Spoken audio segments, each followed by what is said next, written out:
வணக்கம். முதல்வர் விஜய் அவர்கள் கைது செய்யப்படுகிறாரா? ஆளுநரிடம் புகார் கொடுத்த அதிமுகவின் எம்பி இன்பதுரை என்ன காரணம் என்பதை பற்றி இந்த வீடியோவில் முழுமையாக நாம் பார்க்க போகிறோம். நண்பர்களே, ஒரே ஒரு லைக் மற்றும் சப்ஸ்கிரைப் பண்ணிருங்க. செய்தி ஊடகங்கள் மறைப்பதை நாம் இந்த வீடியோவில் முழுமையாக பார்க்க போகிறோம். அதாவது அதிமுகவில் இருந்து 5 எம்எல்ஏக்கள் ராஜினாமா செய்து தாவேகாவில் இணைந்தார்கள். இது குதிரை பேரம்தான் என்று அதிமுகவின் எம்பி இன்பதுரை அவர்கள் ஆளுநரிடம் புகார் ஒன்றை ஆரம்பத்தில் கொடுத்தார். அதற்கு ஆளுநர் தகுந்த ஆதாரம் இல்லாமல் இந்த வழக்கை நாங்கள் விசாரணை மேற்கொள்ள மாட்டோம், இந்த வழக்கை நாங்கள் எடுத்துக்கொள்ள மாட்டோம், முதல்வர் விஜய் அவர்கள் மீது நடவடிக்கை எடுக்க மாட்டோம் என்பதை ஆளுநர் தெரிவித்துவிட்டார். நேற்று வைகோ அவர்கள் திமுகவின் கூட்டணியிலிருந்து வெளியேறி தாவேகாவின் கூட்டணிக்கு ஆதரவுகளை தெரிவிப்பதாக நேற்று செய்தியாளர்களது சந்திப்பின் பொழுது பேசியிருந்தார். அப்பொழுது 2 எம்எல்ஏக்களை நாங்கள் ராஜினாமா செய்ய சொன்னோம், ஆனால் அவர்கள் ராஜினாமா செய்ய மாட்டார்கள் என்று மறுத்துவிட்டார்கள். மேலும் எங்களது கூட்டணிக்கு வந்தால் நீங்கள் சொல்கின்ற இடத்தில் பிரச்சாரத்திற்கு நாங்கள் வருவோம் என்பதை முதல்வர் விஜய் அவர்கள் தெரிவித்தார். இது குதிரை பேரம் என்ற ஆதாரத்தை ஆளுநரிடம் சமர்ப்பித்திருக்கிறார் அதிமுகவின் எம்பி இன்பதுரை அவர்கள். இது குதிரை பேரமே கிடையாது. ஏனென்றால் ஒரு கூட்டணி விலகுகிறது என்றால் திமுகவின் தலைமையில்தான் மதிமுக இருந்தது, சூரியன் சின்னத்தில் போட்டியிட்டது.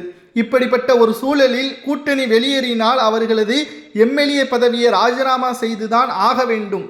ஒன்று தனது ஆதரவு எம்எல்ஏக்கள் ராஜினாமா செய்ய வேண்டும், இல்லை என்றால் மதிமுகவில் இருந்து விலகி திமுகவில் இணைய வேண்டும். இதில் ஏதாவது ஒன்றைத்தான் செய்ய வேண்டுமே தவிர இதுதான் விதி, இதுதான் முறை. ஆனால் இதற்கும் குதிரை பேரத்திற்கும் எந்த ஒரு சம்பந்தமும் கிடையாது. ஆனால் அதிமுகவின் எம்பி இன்பதுரை அவர்கள் குதிரை பேரம் நடத்தப்பட்டதாகவும் உடனடியாக முதல்வர் விஜய் அவர்கள் மீது நடவடிக்கை எடுக்க வேண்டும் என்று ஆளுநரிடம் புகார் ஒன்றையும் கொடுத்துள்ளார். இந்த புகார் ஏற்றுக்கொள்ளப்பட்டதா என்று கேட்டால் ஏற்றுக்கொள்ளப்படவில்லை. ஆதாரம் சரியாக இல்லை. ஏன் முதல்வர் விஜய் அவர்கள் மீது இத்தகைய முரண்பாடு? அதிமுகவில் இருந்து விலகிய எம்எல்ஏக்கள் தாவேகாவில் இணைந்தார்கள் என்றால் அவர்களது சுய விருப்பம். அதிமுகவின் நிலைமை தற்பொழுது எடப்பாடி பழனிசாமி அவர்களது கட்டுப்பாட்டை மீறி செல்கிறது. உட்கட்சி மோதல் இருக்கிறது. மக்கள் அதிமுகவை புறக்கணிப்பதாக கூறிதான் தற்பொழுது அதிமுகவின் எம்எல்ஏக்கள் தாவேகாவில் இணைந்துள்ளார்கள். இது ஒன்றும் குதிரை பேரம் கிடையாது என்பதை தான் தாவேகாவின் அமைச்சர்கள் தெரியப்படுத்தியுள்ளனர். ஆனால் வைகோ அவர்கள் நேற்று செய்தியாளர்களது சந்திப்பின் பொழுது பேசியதை சில ஊடகங்கள் விஜய் அவர்கள் குதிரை பேரம்தான் செய்ததாக திமுகவின் கைக்கூலி ஊடகங்கள் செய்தியாளர்கள் மூலமாக மக்களிடம் கொண்டு செல்கிறது. ஆனால் முதல்வர் விஜய் அவர்கள் குதிரை பேரத்தை நடத்தவே கிடையாது. அவர்களுக்கு தற்பொழுது 107 எம்எல்ஏக்கள் இருக்கிறார்கள். நடைபெறக்கூடிய 6 சட்டமன்ற இடைத்தேர்தலில் மக்களின் ஆதரவு இருந்தால் வெற்றியடைய போகிறார்கள். இதில் எப்படி குதிரை பேரம்? நிச்சயமாக திமுக வேண்டாத வேலைகளை பார்த்து வருகிறது. குறிப்பாக திமுகவில் இருக்கக்கூடிய எம்எல்ஏக்கள், மூத்த நிர்வாகிகள் அனைவருமே அதிமுகவில் இருந்து வந்தவர்கள்தான். அப்படியானால் திமுகவில் குதிரை பேரம் நடத்தப்பட்டதாக ஏன் அப்பொழுது அதிமுக புகார் அளிக்கவில்லை? முதல்வராக விஜய் அவர்கள் வந்ததை ஏற்றுக்கொள்ள முடியாமல் தற்பொழுது அதிமுக திணறுகிறது. எடப்பாடி பழனிசாமி அவர்கள் சிறப்பான எதிர்க்கட்சியாக செயல்பட்டார். ஆனால் அவரது முடிவுகள் தன்னிச்சையாக நிர்வாகிகளை கலந்து ஆலோசனை செய்து முடிவுகளை வெளியிடாமல் இருந்ததுதான் எடப்பாடி பழனிசாமி அவர்கள் செய்த தவறாக மாறியது. அண்ணாமலை அவர்களுடன் இணக்கமாக பாஜக கூட்டணியே சரியான தொகுதிகளை வழங்கியிருந்தால் நிச்சயம் தமிழ்நாட்டில் மிகப்பெரிய அளவிலான மாற்றத்தை எடப்பாடியால் கொன்றிருக்க முடியும். ஆனால் அவரது ஒட்டுமொத்தமான சுயநலத்திற்காக அதிமுகவை தற்பொழுது மிகவும் மோசமான முறையில் கொண்டு சென்று விட்டார். மக்களும் மாற்றம் வேண்டும் என்ற காரணத்தினால் முதல்வர் விஜய் அவர்களுக்கு வாய்ப்புகளை கொடுத்து விட்டார்கள். அடுத்த 5 ஆண்டுகள் முதல்வராக விஜய் அவர்கள்தான் நீடிப்பார் என்று தாவேகாவிற்கு ஆதரவுகளை கொடுத்த கூட்டணி கட்சிகளை வெளிப்படையாகவே பேசிவிட்டார்கள். தமிழ்நாட்டில் குதிரை பேரம் நடக்கவில்லை. ஆளுநரிடம் புகார்கள் கொடுக்கப்பட்ட நிலையில் நிராகரிக்கப்பட்டது. விஜய் அவர்கள் மீது புகார்கள் கொடுக்கப்பட்ட போதிலும் அவர் மீது நடவடிக்கை எடுக்க முடியாது. குதிரை பேரம் தமிழ்நாட்டில் நடக்கவில்லை, ஆதாரங்கள் சரியாக இல்லை என்று ஆளுநர் மாளிகையிலிருந்து தகவல்களையும் நம்மால் பார்க்க முடிகிறது. திமுகவும் சரி அதிமுகவும் சரி தாவேகாவின் ஆட்சி சரியில்லை என்று கூறுகிறது. ஆனால் நடைபெறக்கூடிய இடைத்தேர்தலில் 5 அதிமுகவின் எம்எல்ஏக்கள் தான் ராஜினாமா செய்கிறார்கள்.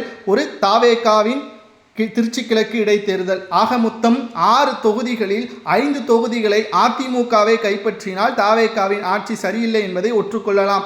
ஆனால் தமிழ்நாட்டில் நடக்கக்கூடிய இந்த இடைத்தேர்தல் மக்களின் மனமாற்றம் எப்படி இருக்க போகிறது, மக்களின் ஆதரவு முதல்வர் விஜய் அவர்களுக்குத்தான் இருக்கிறதா என்பதை விஜய் அவர்களது ஆட்சி 40 நாட்களை கருத்தில் கொண்டுதான் மக்கள் வாக்குகளையும் செலுத்துவார்கள் என்பதையும் நம்மால் பார்க்க முடிகிறது.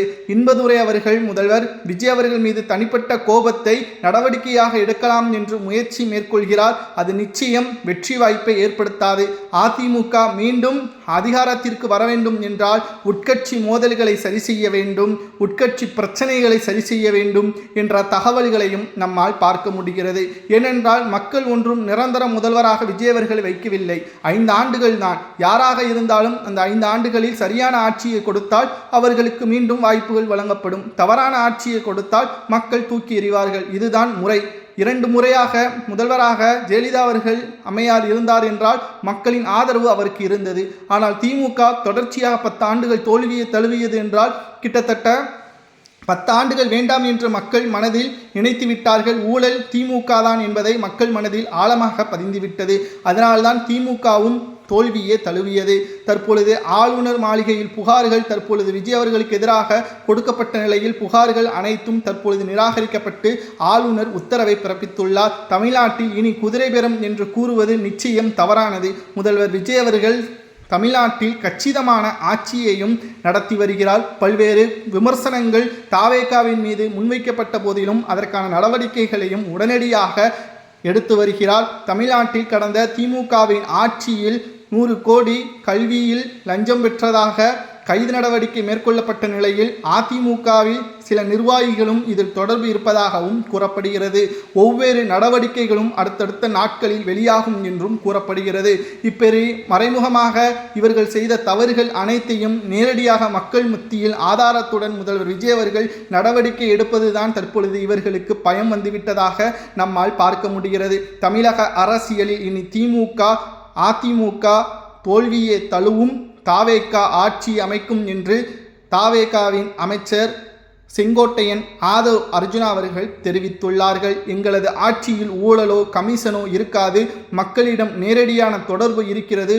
முதல்வர் விஜய் மீது போலியான புகார்களோ குதிரை பேரமோ என்று கூறினால் நிச்சயமாக ஆதாரம் இல்லாத வழக்குகளை நிச்சயம் நாங்கள் அதற்கு பதிலடி கொடுப்போம் என்பதையும் கூறியுள்ளனர். இன்பதுரை வழக்கு தொடர்ந்தது சரியா தவறா, ஆளுநரிடம் முதல்வர் விஜய் அவர்கள் பற்றி புகார் கொடுத்தது சரியா தவறா என்பதை மக்களாகிய உங்களது கருத்துக்களை கமெண்ட் வாயிலாக கூறுங்கள். நன்றி, வணக்கம்.